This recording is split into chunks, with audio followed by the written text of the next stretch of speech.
ছুঁয়েছ হৃদয় আমার, আমি তো হয়েছি সারা। বাংলাদেশের চলচ্চিত্র অঙ্গনে সুপারস্টার শাকিব খান, তার সাবেক স্ত্রী অপু বিশ্বাস এবং অভিনেত্রী শবনম বুবলিকে ঘিরে বিতর্কের যেন শেষ নেই।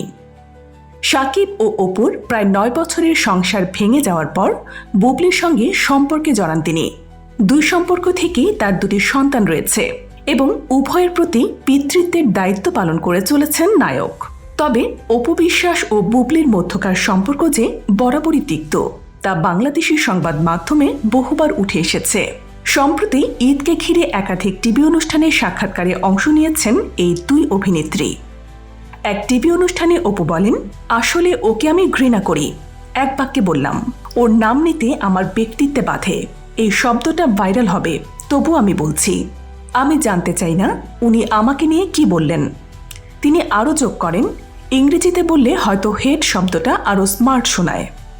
অন্যদিকে সেই একই অনুষ্ঠানে বুবলিকে জিজ্ঞেস করা হয় অপুকে কি নামে ডাকেন বা সম্বোধন করেন। উত্তরে বুবলি বলেন, তাদের মধ্যে কখনো কোনো ব্যক্তিগত কথা হয়নি, তাই সম্বোধনের প্রসঙ্গই ওঠে না।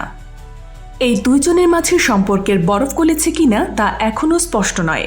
তবে সাম্প্রতিক মন্তব্যগুলো দেখে বোঝা যায় পুরনো তিক্ততা এখনও রয়ে গেছে।